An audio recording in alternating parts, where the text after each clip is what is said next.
qui nous sert d'ailleurs de transition pour évoquer la dernière thématique de ce soir, relative notamment à l'audience accordée le 13 novembre dernier par le président du Niger, le général Abdourahmane Tiani, par ailleurs président du Conseil national pour la sauvegarde de la patrie.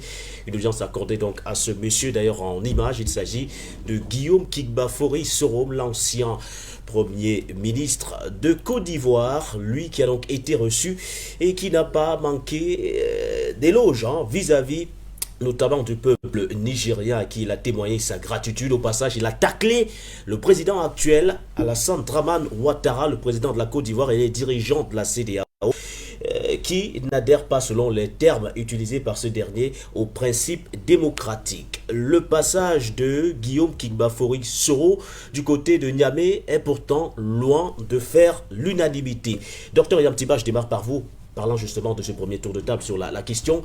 À milieu de semaine, nous vous avons eu sur les antennes de For You Media Africa, vous parliez d'une erreur stratégique, voire historique, que venait de commettre le général Tiani en recevant Guillaume Kigba-Fori Soro.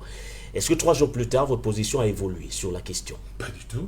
Bien au contraire, c'est confirmé. Pas du tout. Je pense que le président Tiani n'avait pas à le recevoir. Pourquoi? Pour une raison toute simple. Je crois qu'il faut que nous soyons rigoureux. Et c'est peut-être l'une des choses d'ailleurs que le monde entier nous reproche à nous les Africains. Nous manquons parfois de rigueur, nous n'avons pas des positions bien connues, bien calées, et parfois il y a un coup de vent et puis les choses, on commence à parler de façon différente. Non, pas du tout. Et nous ne devons pas manquer de dignité. Mais qui est M. Soro? Si on sait qui est M. Soro, on ne peut pas se permettre de dire que ce qui se fait là est quelque chose d'acceptable, de concevable. Monsieur Soro, c'est quand même... Alors, Laurent Gbagbo s'en va au tribunal de l'Haye. Il est accusé d'avoir marché sur des milliers d'Ivoiriens pendant des échanges, encore une fois, on va dire des terroristes ou des rebelles, alors qu'on sait très bien qui avait armé le mouvement de Monsieur Soro, les Forces Nouvelles. Donc, il y a un pays qui lutte contre la Côte d'Ivoire parce qu'il veut maintenir la Côte d'Ivoire dans le néocolonialisme et qui permet donc à Monsieur Soro et Ouattara, qui sont des copains, des associés, de marcher sur Abidjan, sur des milliers de morts, et M. Gbagbo a arrêté avec Blé Goudé, on les amène à La Haye, heureusement. Et grâce au travail minutieux de millions et de millions d'Africains bouleversés par une telle injustice, eh bien, M. Gbagbo et Blé Goudé sont finalement innocentés, et ils sont censés rentrer chez eux. Alors, si donc, ce n'est pas le camp de Laurent Gbagbo qui a marché sur des milliers d'Ivoiriens. Aujourd'hui, de plus en plus, les dernières recherches parlent de plus de 100 000 Ivoiriens tués pendant cette campagne des Forces Nouvelles. Et si ce n'est donc pas le camp de M. Gbagbo, c'est forcément le camp qui est en face. Le camp qui a pris les armes contre son propre gouvernement, contre son propre État. Ils n'ont quand même pas pris les armes pour aller danser le zouglou. Quand on prend des armes, c'est pour aller tuer des gens. Et il y a eu des gens qui sont morts. Et il se trouve que ceux qui ont été accusés ont été innocentés. Ça veut dire qu'il y a quelqu'un qui les a tués. Et forcément, c'est ceux qui ont pris les armes qui les ont tués.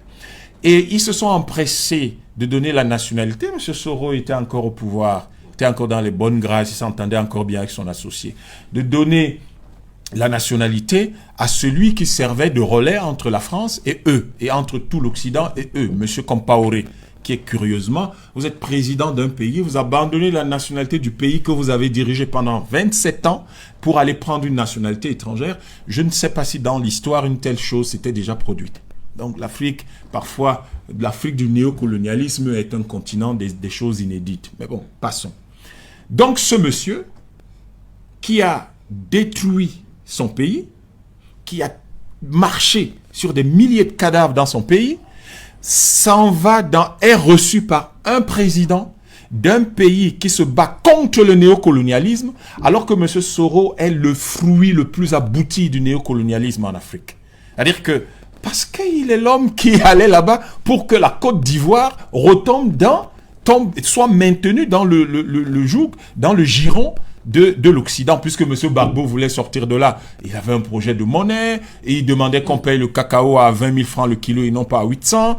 Et c'était la dynamique souverainiste et libératrice indépendantiste de la Côte d'Ivoire, qui a donc été cassée par justement des gens qui étaient financés, qui étaient armés, qui étaient soutenus, pour qui on a dû enlever la RTI du bouquet français qui distribue les images en Afrique, pour que leur radio pirate et leur télévision pirate à l'époque puissent prendre le relais, puissent prendre la place de la radio et de la télévision nationale sur leur bouquet et puissent s'adresser, et que eux, ils puissent s'adresser au peuple, pour que M. Gbagbo et M. Blé Goudé, eux, ne puissent plus s'adresser au peuple. C'est un fruit, c'est un larbin abouti de la France-Afrique, du néocolonialisme français. Et je ne comprends pas qu'un président qui lutte contre ce néocolonialisme, qui vient de dire « je ne peux plus accepter mon pays ne peut plus accepter 80 cents le kilo d'uranium, on va désormais le vendre au prix normal de 300 € le kilo ».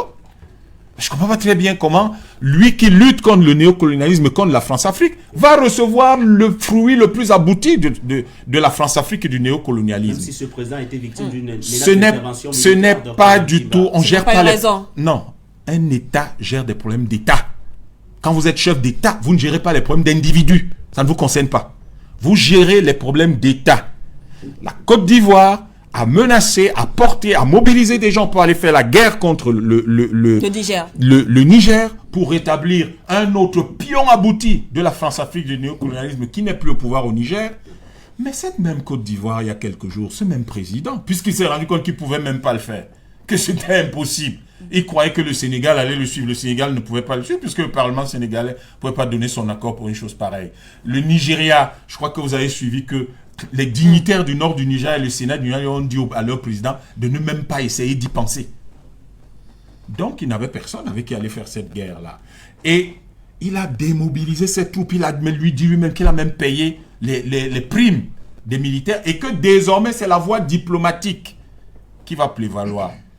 Quelle est donc l'opportunité de rencontrer quelqu'un et qui se permet, ce qui est quand même une faute diplomatique, d'aller attaquer le président de son pays à partir d'un autre pays. On prendra l'extrait tout à l'heure. Si vous le faites, vous êtes en train de dire que le Niger est une base arrière de déstabilisation de la Côte d'Ivoire.